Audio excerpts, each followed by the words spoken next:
நீங்க எதை நோக்கி ஒரு வேலைன்னு இருக்கு. இருக்கிற வேலை, இருக்கிற பதவி, இருக்கிற வேலை ஒரு மாற்றத்த கொண்டு வந்து குடுக்குங்க. பராபவ வருஷம் மாற்றம் தரும் வருஷம்னு மனசுல வச்சுக்கோங்க. உங்களுக்கு கிளியரா புரியும். இப்ப நீங்க வந்து ஒரு ஆபீஸ்ல ஒரு வேலையில இருக்கீங்க, ஒரு நெருக்கடியில இருக்கீங்கன்னு கூட வச்சுக்கோங்க. நெருக்கடியிலேருந்து ஃப்ரீ ஆயிருவீங்க. வேற ஒரு ஜாப்க்கு ட்ரை பண்ணுவீங்க, அந்த ஜாப் கிடைக்கும்.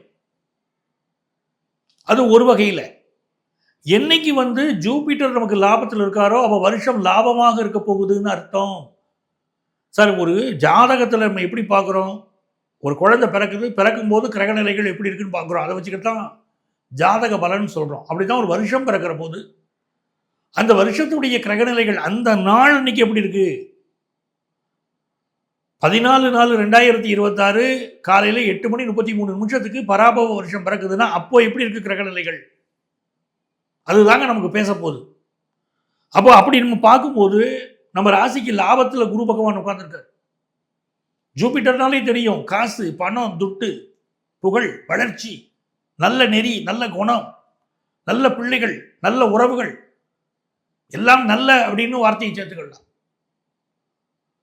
அந்த குருவுடைய அமைப்பு வந்து லாபத்தில் உட்கார்ந்திருக்கு அப்படிங்கிறதே உங்களுக்கு ஒரு நல்ல வளர்ச்சி, ஃபினான்ஷியலா பெரிய வளர்ச்சி. சூரிய பகவான்